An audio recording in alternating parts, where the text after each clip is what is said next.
chapter 2, since I know that I have a water ballooning to receive. At the end of this, I might just preach a long time. It's going to be like that chapter in Acts where Paul was preaching and someone fell asleep and fell out of the window. That might be my way of escape. Amanda asked me, she said, you'll be in a dunk booth. I said, yeah, sure. She goes, well, we can't get a dunk booth. How about if the winning team can throw water balloons at you? I'm like, yeah, sure. By the end of VBS, it was, hey, how about if all the kids can throw water balloons at you? I'm like, yeah, why not? I swear, she was out here this morning with a sign on the corner saying, hey, come on in.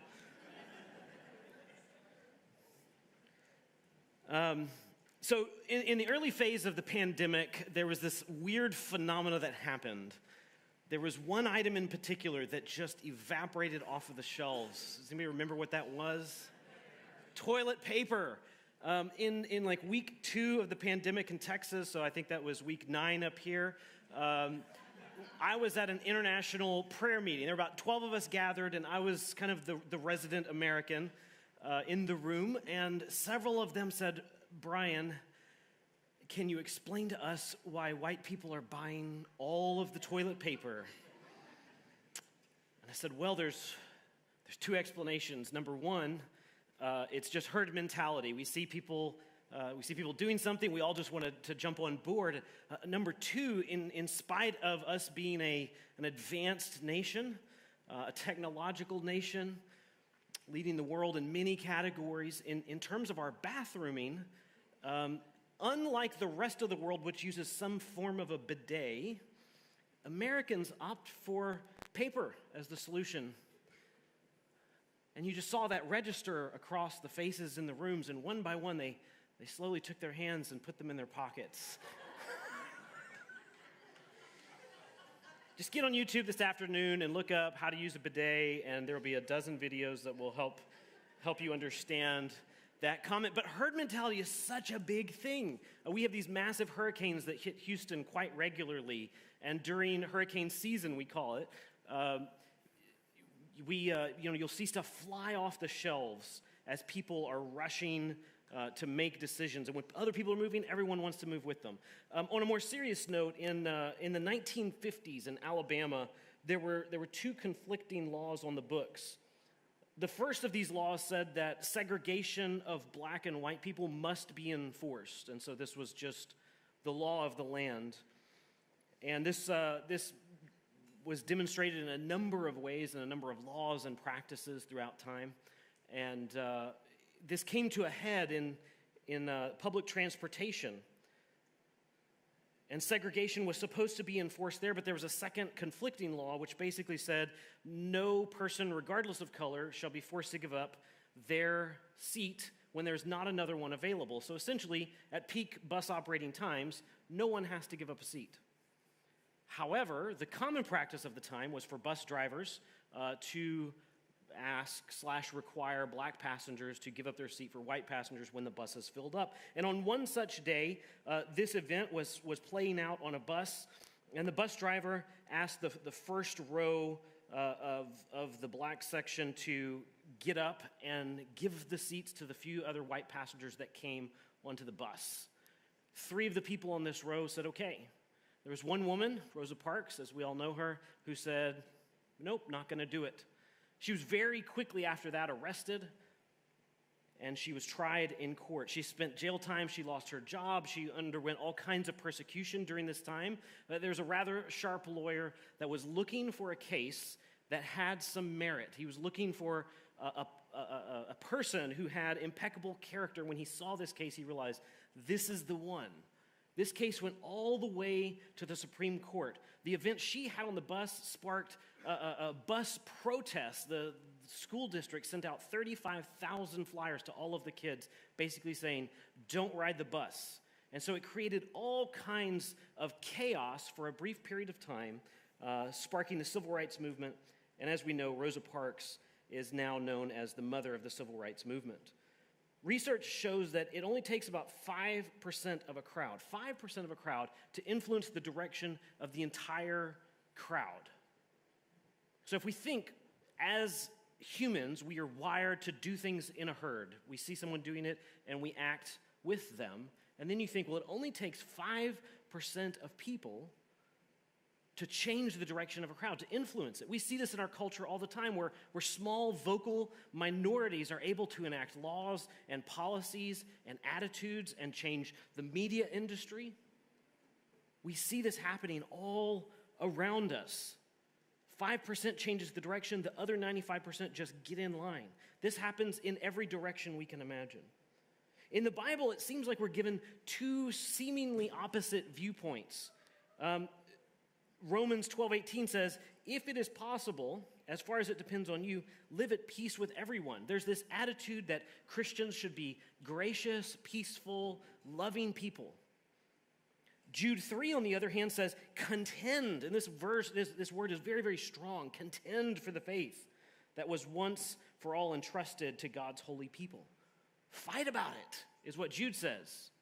And in culture, we can see people on both sides of this, right? We're all familiar with the angry evangelical who goes and protests funerals and holds up signs and pickets.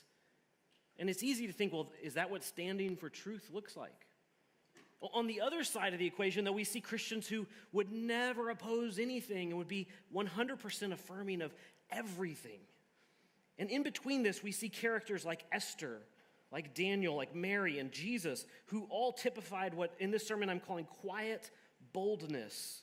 This is walking that fine line between truth and love, between loving everyone and following God's truth. And it's a difficult balance to walk. And so we're going to be in chapter 2 of Nehemiah, and I believe this is something that he demonstrates so well in this chapter. Living a life of quiet boldness means practicing respectful honesty. Read with me Nehemiah chapter 2, verses 1 and following. It says, in the month of Nisan, in the 12th year of King Artaxerxes, when wine was brought for him, I took the wine and gave it to the king. I had not been sad in his presence before. So the king asked me, why does your face look so sad when you are not ill? This can be nothing but sadness of the heart. I was very much afraid. Nehemiah is showing us what respectful honesty looks like. He is concerned with how the king will receive his words. And we see this drip all through his answers and interactions with the king, not just this one part. He says he was very much afraid. Now, chapter 2 happens 5 months after. So in your Bible, it's just one line, and then the next line is chapter 2. But there's about 5 months. So verse 1 of chapter 1, in the month of Kislev, okay, chapter 2, in the month of Nisan, that's about 5 months after he heard the news. He had been sad for some time, and it had reached a boiling point. Now, he was afraid for very good reason. I'm going to tell you a little bit about his dad, and I have to say I have sanitized these considerably. If you want the full versions, come talk to me, and I will share them with you. But these are just a few examples from Xerxes. This is his father. This is the example he had growing up of how to handle your anger. Xerxes' engineers built a bridge across a narrow strait in Turkey. It's known as the Hellespont. It's close to Istanbul, and this was an engineering feat all by itself because this was about a 2,000-foot span across a sea and ocean. And at some point, it fell down, and Xerxes commanded that the ground be beaten. It was given 300 lashes and burned with irons, and then he had his chief engineer beheaded for failing him. Another example, one of Xerxes' financiers requested that his son would be kept back from war, and in response, Xerxes commanded that his son was killed in front of him, cut in half, and then the army, as they marched to war, marched between the two halves, just to show him. Number 3, there's a journey back, heading back to Persia, where the ship hits a storm, and Xerxes, his captain, says, hey, the ship is going to go down, we have to lighten the ship. And Xerxes looks at the soldiers and says, soldiers, we need you to lighten the ship. And they started jumping overboard to their death. When they arrived at land, he gave his captain, he gave him a crown for saving the life of the king. And then he very promptly beheaded him afterwards for causing his soldiers' lives to be lost. Finally, there was an affair he attempted to have with his brother's wife. And when this affair failed, he attempted to marry his son to his niece. And when this was rejected, Xerxes' wife got in the mix, and she had her sister-in-law tortured. And so then her brother-in-law, Xerxes' brother, came at him and tried to overtake the throne, at which Xerxes sent an armed guard to kill him and all of his men. Right? This is the man that Artaxerxes had as a father. Right? These are the things that kings in Persia are allowed to do. So Nehemiah comes into the presence of the king, and the king goes, "Hey, bud, you look sad." Can you imagine the fear of, oh man, I better not displease the king. I better be respectful. Respectful honesty is a couple of things. It means letting the outside reflect the inside. Sometimes we're programmed of always putting on a nice, happy face. How are you? What's the response in English? I'm fine.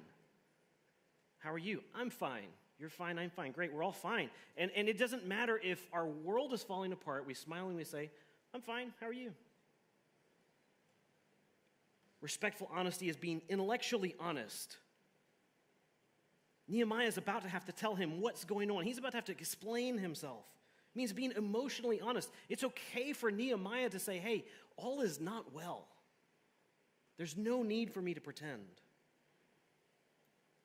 Living a life of quiet boldness means finding common ground. So Nehemiah responds now to this question of what's going on. And he says, but I said to the king, may the king live forever. Here we see his respect again. Why should my face not look sad when the city where my ancestors are buried lies in ruins and its gates have been destroyed by fire? So Nehemiah isn't coming in with an all or nothing model. He's not coming in saying, I'm going to 100% oppose you. He's saying, look, may you live forever. He's showing honor to the king. He lived inside the kingdom. He gained the king's trust. He served as the king's cupbearer. He was very close with the king.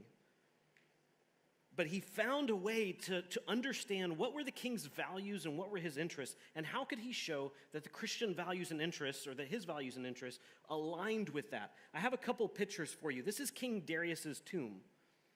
So the response that he gave, the response that he gave is it demonstrates an understanding of the culture, which was they had very elaborate ways of burying and honoring their fathers. There's another picture with a little bit more expanded view. There we go. So this is a whole site area where there's a lot of these caves. You can see those carved in.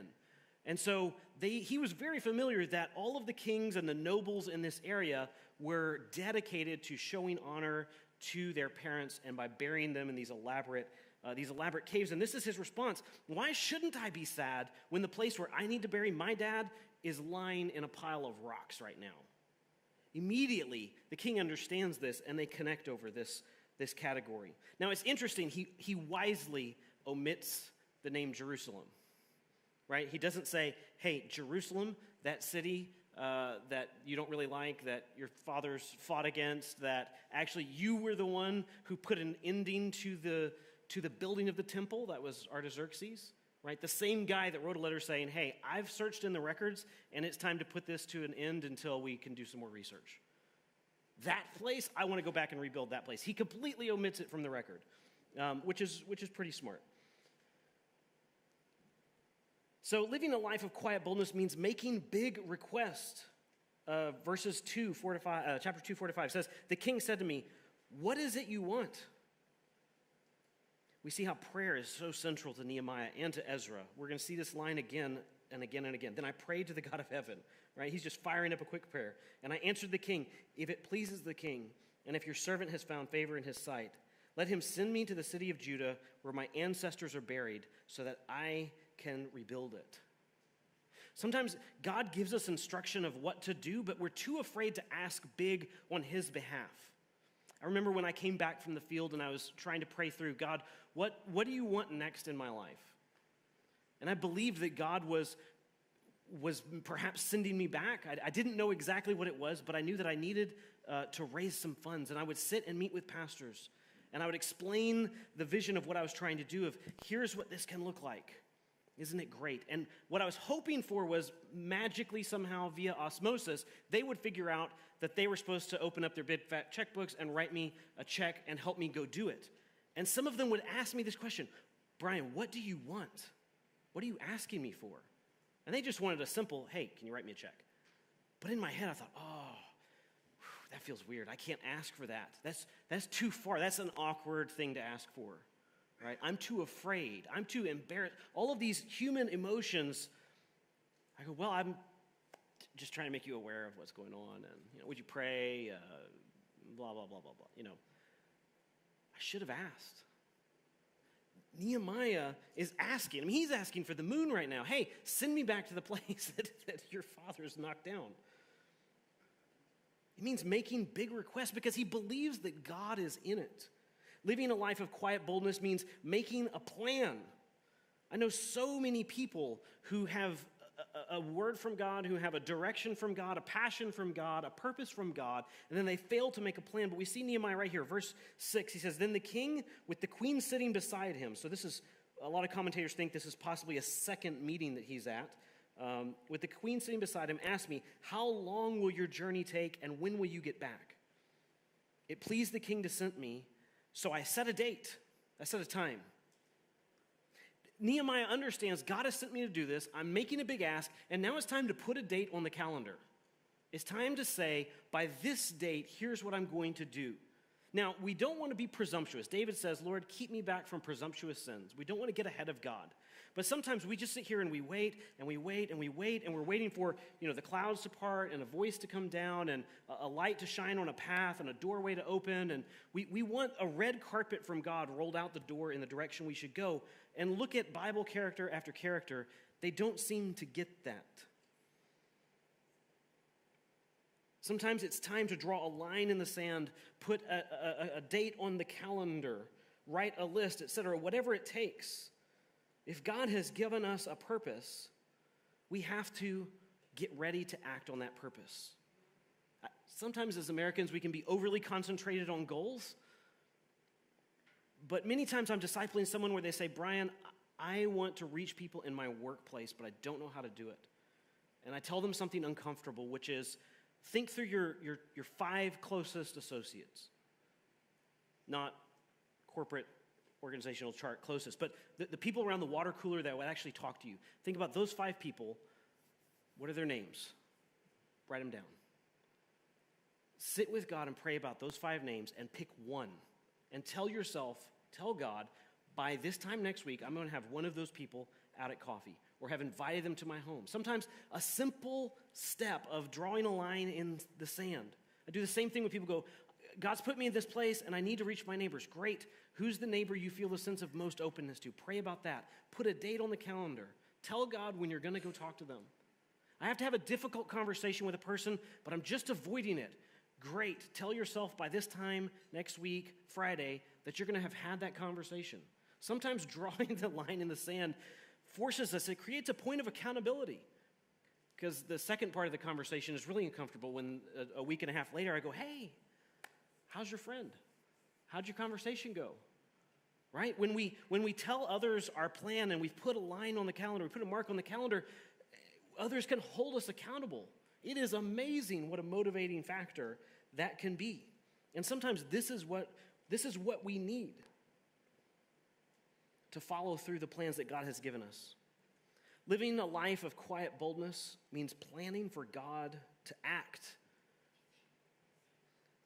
Verses 7 and following says, I also said to him, if it pleases the king, may I have the letters to the governors of Trans-Euphrates, so that they will provide me safe conduct until I arrive in Judah. And may I have a letter to Asaph, keeper of the royal park, so he will give me timber to make beams for the gates of the citadel by the temple.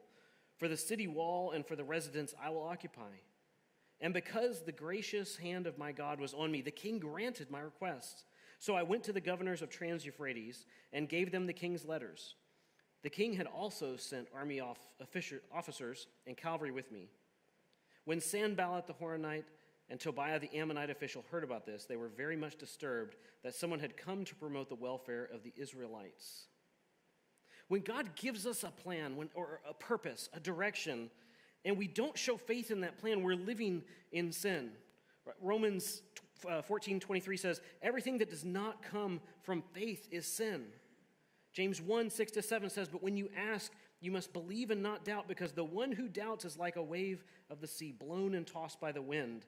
That person should not expect to receive anything from the Lord. It's faithless to ask God to get into a situation, to intervene in our lives, and then to make zero room to allow his plan to actually occur. Think about that. We pray and we say, God, would you work in this situation? And then we make zero space in our life, in our schedule, in that relationship for God to come in and do what we're asking him to do. And then we sit back and go, where's God? Seems like he's not interested in this. But we see Nehemiah, God gave him a plan. You're going to go back and you're going to rebuild the walls. Nehemiah doesn't know how he's going to do it at this point, but he knows he better have some stuff. You head into a hurricane situation where everything's knocked down. Guess where you cannot buy construction supplies? In the area, because all the locals have bought them up. I mean, for miles around. So if you're a church headed in there, you better bring stuff from outside the hurricane zone into the disaster zone, because there's nothing there. If you're going to help out, you better have a plan to help out. If we're going to follow God, we need a plan to follow God. But there's a flip side as well. When God is acting, we have to expect Satan to act. And we see this right here. God is opening all of these doors for Nehemiah. I mean, he's asking the king, one more thing. Also, one more thing. Wait, last thing I promise. I just need letters and timber and money and soldiers and that, right? Just give me all this stuff. And the king goes, all right, here you go. But what's the very next verse? When Sanballat the Horonite and Tobiah the Ammonite, they heard about this. They said, not on our watch. Opposition is growing. When you start obeying God, when you walk in obedience, when you walk in faith, you're moving from being at the back line to being on the front line. You become the pointy end of the spear. The pointy end of the spear, it's the first to cut flesh. But it's also the first to hit bone. It's the first to hit metal. It's the first to hit rock. It's the first to be dulled. I think about our young kids from VBS. I think about our young students from Life. As God has put things in their life that he wants them to do, as they get on fire for God, we can't expect Satan to do nothing. As we as a church become organized and focused and sensitive to the moving of God in our community, of where does he want us to go, we can't expect opposition to be zero. This is war. Last week's sermon was about prayer as a wartime walkie-talkie. This is war. Living a life of quiet boldness means waiting on God's timing. This chapter now takes a shift. The first scene is happening back with the king in Persia, and now he's made the journey all the way to Israel. Verse 11 says, I went to Jerusalem, and after staying there 3 days, I set out during the night with a few others. I had not told anyone what my God had put in my heart to do for Jerusalem. There were no mounts with me except for the one I was riding on.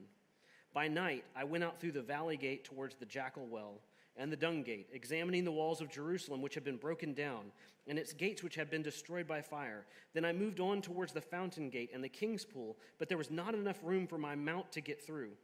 So I went up the valley by night, examining the wall. Finally, I turned back and re-entered through the valley gate. The officials did not know where I had gone or what I was doing, because as yet I said nothing to the Jews or the priests or nobles or officials or any others who would be doing the work. So he's made essentially a 3-month journey from Persia all the way. If you look at the Tigris and Euphrates, how they kind of go over the top of the Middle East, he would have gone that way. He would have gone across the top and then down into Israel. About a 3-month journey. And his first thing he does when he gets there, when God sent him on a mission, is he waits 3 days. What was he doing? I don't know. Maybe resting from the journey, possibly. Could be praying. We don't know. He doesn't say. But the point is, he doesn't come in on a big, huge camel and say, hey, everybody, I'm here. You're welcome. God's plan is at hand. His time is at hand. Let's get started. Let's just start. He doesn't come in beating a drum. He comes in, he takes 3 days, and then he goes out by night and says, I didn't tell anybody. Didn't let anybody know where I was going. I just had a small group with me. We went out. We snuck through the city. We crawled through the ruins at night. There's in the birth story with Jesus, there's a number of times in that story where Mary is told something or Mary observes something, and it says she pondered these things quietly in her heart. We get excited about God's plan, and I'm not saying don't get excited about God's plan, but I think step one when God gives us a plan is to pause for a moment. See, there's a discernment process of what are my ideas, which just kind of rattle through my brain all day long, and what are God's ideas? And if I just go, oh, hey, that was a fun idea, let's do that. That might just be my idea. We have to pause for a moment and go, wait a second, is this really God's plan? We see Mary do these things where she doesn't quite understand the meaning, but she holds it in her heart and she goes, I'm just going to sit on this for a bit. I'm going to chew on this for a bit. And I feel like that's what Nehemiah is doing, where he knows very clearly what God is wanting him to do. He's seen all the doors open. And even with this, he's going, let's just pause for a moment. Let's have a quiet, brief moment before everything starts. Let's walk through the land and scope it out. Think for a moment about the people in the Bible who receive a word from God or a promise from God, and how long it took from the moment that they were told, here's what's going to happen, to the actual event happening. You can think of characters like Joseph, who spent more than a decade waiting as a slave, as a prisoner, before he became the second in command. Abraham and Sarah received a promise about a son that they had to wait 25 years for. 25 years. We see Noah with the flood, where the flood is prophesied 120 years before the rain shows up. We don't know exactly how long the ark building took, but probably a lot of that. It's a long time to have a hypothetical object with no apparent use and the crowd mocking you before God makes it rain. I meet people all the time who say, man, God gave me this idea, God sent me on this journey, and then 6 months later, it blew up in my face, and now I'm done with it. Done with God. Where is he at? Why did he do that? I can't believe in him. Well, we have to wait.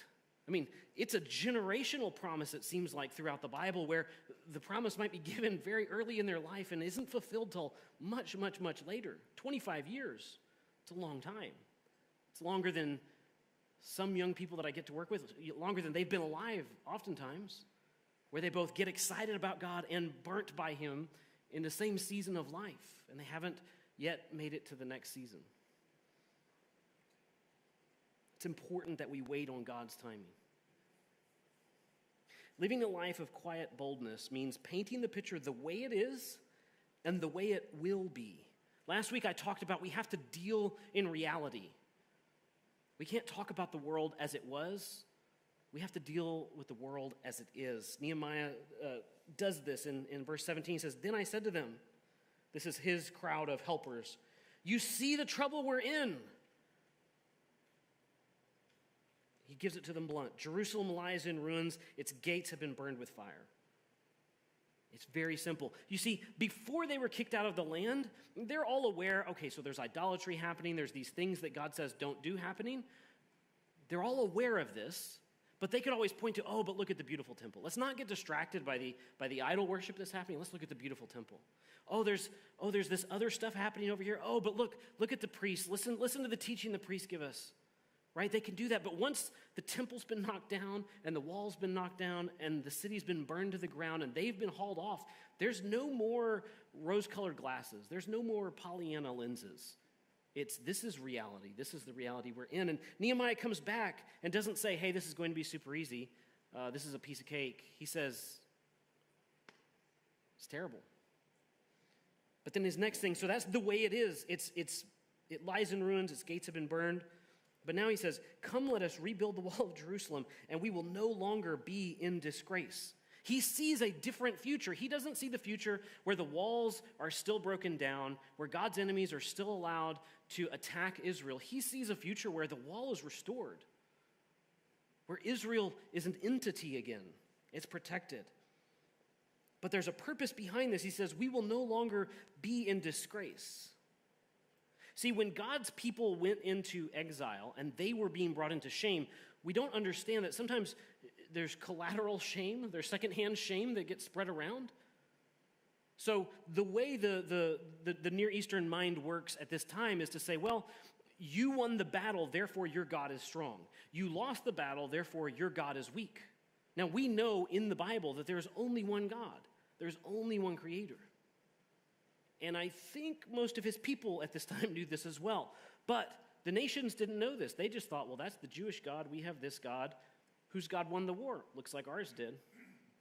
So not only are the people in shame by being carried off out of their homeland, but God's name is being brought into question. Listen to Psalm 102. This is 12 to 17. He says, "But you, Lord, sit enthroned forever. Your renown endures through all generations. You will arise and have compassion on Zion, for it is time to show favor to her.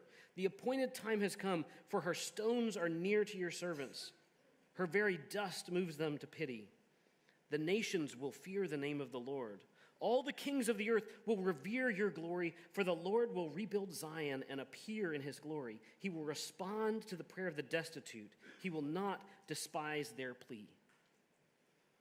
The psalmist is recognizing there's a shame brought on God's people and God by the city being destroyed and the people being sent out. But he also knows God's promises to return the people to the land. And so Nehemiah sees this very clearly, that by rebuilding the wall, they are not just restoring their own honor, because their honor comes from God. They're actually removing the shame that they had brought to God's name.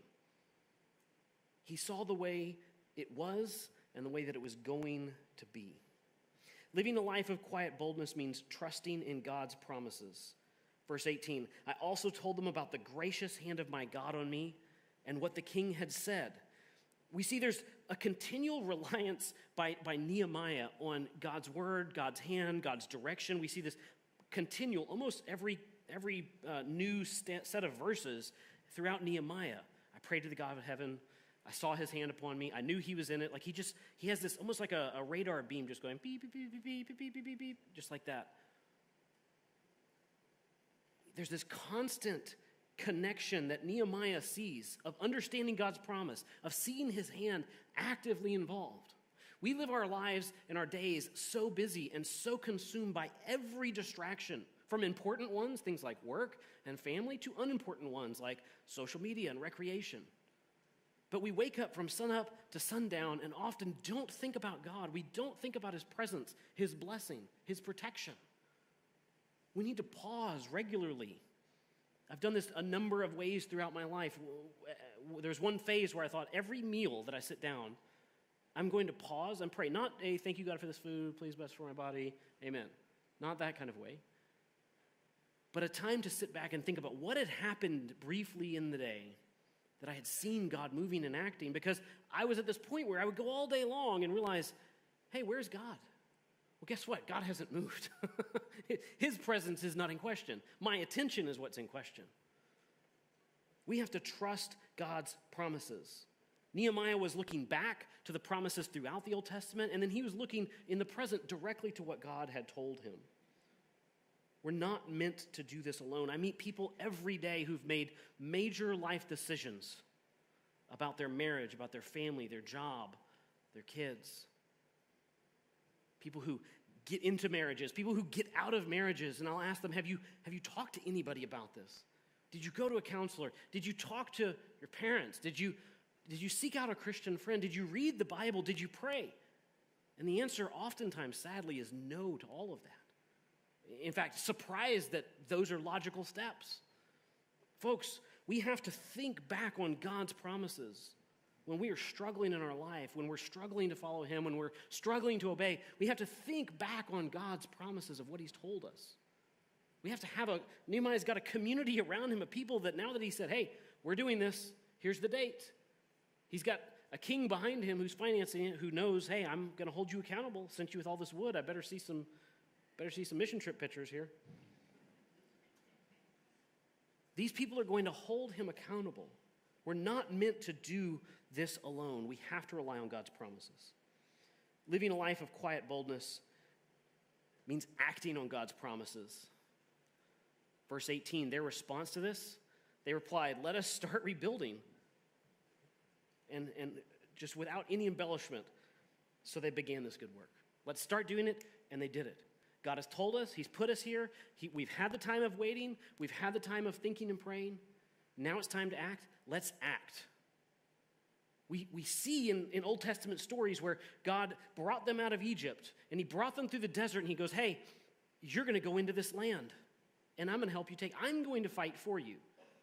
And they send the spies in, and the spies bring a scary report. And everyone goes, whoa, this isn't what we signed up for. And they held back. And God said, okay, you don't want to go into the land? You won't go into the land. God's plans are not hinging on us. A generation will go into the land, just not them. They were going to die in the desert. And that's what happened. We have to act on God's promises. Henry Blackaby has that famous saying, find where God is working and join him. God is working in this time period to rebuild the altar and the temple and now the walls, and Nehemiah and God's people are joining him. But they have to be called to action, and then they have to act. It's easy to sit around and talk about, well, what are the problems? It's easy to use our analytical brains and go, well, let's figure out causes and effects. Let's think through liabilities and possible hazards. Let's come up with a plan for resources and timing and this and that. And we create this amazing structure, and then we never just go and go. We have to be ready. We have to be willing to take that step and follow God. Living a life of quiet boldness means resisting opposition. The story ends and sets up the next phase of interaction. Verse 19 says, but when Sanballat the Horonite, Tobiah the Ammonite official, and Geshem the Arab heard about it, they mocked and ridiculed us. What is this you are doing, they asked. Are you rebelling against the king? I answered them by saying, the God of heaven will give us success. We, his servants, will start building. But as for you, you have no share in Jerusalem or any claim or historic right to it. The people who were opposing God's work, it started earlier in the chapter of they're kind of just giving this little side glance of judgment. And now that has escalated into some formal questions / mocking or criticism. And we're going to see that continue to progress. Again, when God is acting, we're going to see Satan fight back. In the birth narrative of Jesus, God sends his son, and at the end of the birth narrative, you've got King Herod trying to kill him. Go to Exodus, God sends a deliverer, and you have Pharaoh trying to kill him. These things are not just coincidental. There are larger forces at play. Satan is out to stop the work of God. But his answer shows something so important, that he is relying on God. This is not his fight. He's not saying, we're stronger, we're going to beat you, because they weren't stronger. He's hedged in on 4 sides, right? Let's count the sides. Side 1, ocean. Water, you can't go that way. To the north, he's got this guy named Sanballat. To the east, he's got this guy named Tobiah. And to the south, he's got this guy named Geshem. He's hedged in on 4 sides. He's surrounded. There's no, we're stronger and we're going to beat you up. We have the majority. We have the high ground. We have the walled fortification. There's none of that. But he has the right sense of God is the one that's going to fight. We're just going to do the work. We're just going to obey him every day, keep our eyes on the goal, and finish this job, and God is going to fight you. Enjoy. We see this growing sense of, once again, God's enemies are coming against his people. Will he fulfill his promise to Abraham that I will bless those who bless you and curse those who curse you? I think the answer we know is yes, he will. The God of heaven will give us success. God will fight for us. There's 3 questions of application that I want to give you this morning.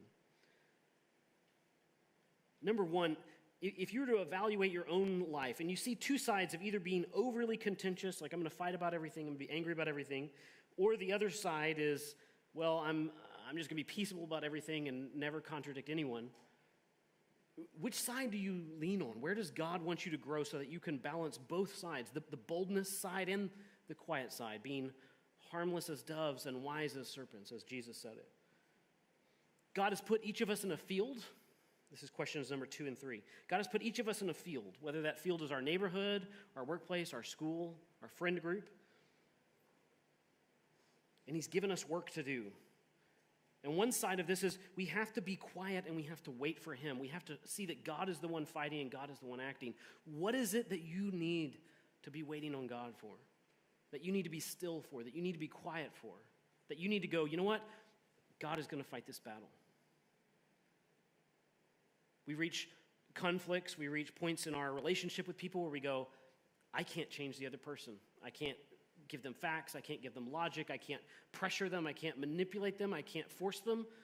God has to change their heart. And that's where we go, you know what? This is yours, God. The flip side of that, this is question 3. Same question, you're in a field where God's given you to work. And you might need to make a plan and resist opposition and act on God's promises. This is balancing that other side. What are those things in your life where it's easy to just adapt to being passive and waiting on God and saying, well, just sitting here waiting for God to act. Waiting for God to act doesn't mean we do nothing. We remember back in Jeremiah, his letter to the exiles, where he said, plant your gardens, let your children get married, build your houses, basically unpack your bags, live life. We're called to be doing something even in the down times. So where's the side of your life where maybe we're acting and God is telling us be quiet and be still? What's the other side of your life where you're very ready to go, well, I don't need to do that. If God wants that done, he'll do it. What's the side where God's saying, no, it's time for you to step up? Let me pray, and I'll have Pastor Steve come back up. Lord, we thank you for this word. We thank you for the examples that you've given of what does biblical opposition look like? How do we follow you as a minority and be faithful? Be faithful to the call you've put on our life, and yet be loving and be respectful and be quiet and be patient. This is not an easy journey. But God, I pray that as we think through each of our lives and each of our situations, that you would be putting names and situations on our hearts, on our minds, where on one side of that equation or the other, you would be guiding us through your Spirit, where if we need to be sitting down and just waiting on you and trusting you and your promises, God, I pray you would help us to wisely discern that. But at the same time, if there's something you're calling us to action over, speak that to us as well. Give us that direction. And then give us the courage to follow after you. Lord, I ask this.